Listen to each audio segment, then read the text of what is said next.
Mga Panultihon, Kapitulo 22. Kung papilion kamo sa maayong kadungganan ug sa daghang bahandi, pilia ang maayong kadungganan. Ang maayong kabubuton mas bililhon pa kaysa salapi ug bulawan. Walay kalainan ang dato ug ang kabos, kay pareho silang binuhat sa Ginoo. Ang taong maayog panghuna-huna makakita sa umaabot nga kasamok ug mulikay siya niini. Apan dili kini tagdon sa tawo nga wala magamit sa iyang hunahuna ug unya magbasol siya sa kaulahian. Pagbaton og kahadlok og pagtahod sa Ginoo ug pagpaubos og makabaton kag mga bahandi, dungog og taas nga kinabuhi. Kung gimahal mo ang imong kinabuhi, palayo sa mga litag nga maoy mubitik sa mga dautan. Tudloi ang bata kung unsaon niya pagkinabuhi, og hinumduman niya kini sa tibuok niyang kinabuhi. Ang mga kabos ulipon sa taong dato, og ang manghulam maulipon sa nagpahulam kaniya.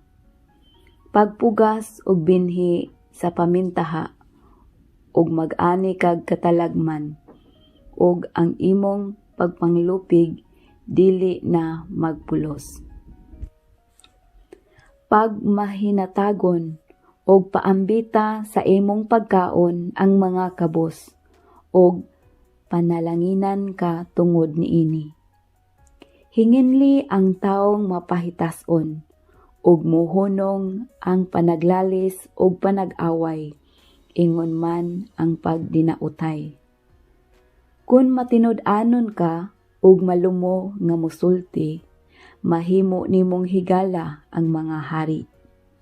Ipatigbabaw sa Ginoo ang kamatuoran, pinaagi sa pagbutiyag sa bakak.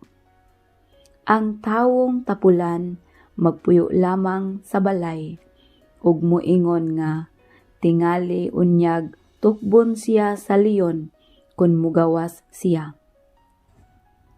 Ang pagpanintal sa usa ka bigaon, usa ka litag, mabitik niini ang mga gikasilagan sa Ginoo. Kinaiya sa mga bata ang pagbinuang ug ang pagkadanghag, apan ang pagpanton makahimo kanila nga buutan.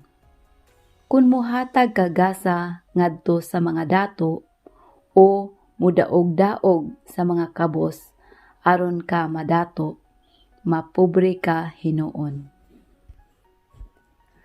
Katluan ka maalamong panultihon. Pamati og tudluan ko kamo sa gisulti sa maalamong mga tawo. Tun-i ang ilang gitudlo og magmalipayon kamo kung timan-an ninyo kini og sag-ulohon. Gusto ko nga mosalig kamo sa Ginoo, mao nga gisultihan ko kamo niini karon. Nagsulat ako og 30 ka panultihon alang kaninyo. Puno kini sa kahibalo ug maayong mga tambag.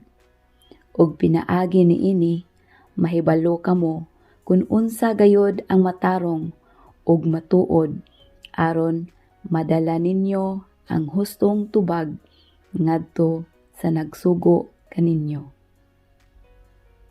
Una, ayaw pamintaha sa taong kabos, abi kay kabos siya, ug ayaw yataki ang katungod sa tawo nga wala gayoy mahimo diha sa hukmanan, kay ang Ginoo maoy mubarog nga manlalaban nila ug musuklig kadaot sa nagpahamtang kanilag kadaot.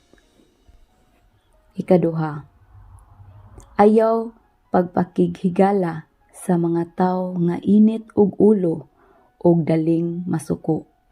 Tingali unyag makakat-on ka sa ilang batasan og dili ka na makabiya niini. Ikatulo, ayaw panaad nga ikaw maoy mo garantiya sa mga utang sa laing tawo, kay kung dili ka makabayad, embargohon nila bisan pa ang imong higdaanan. Ikaupat, ayaw gayod pagbalhina ang karaang utlanan sa inyong yuta nga gipahimutang sa inyong katigulangan. Ikalima, ang tawo nga maayo sa iyang gimbuhaton, mas maayo kaysa kadaghanan og angay makig-uban sa mga hari.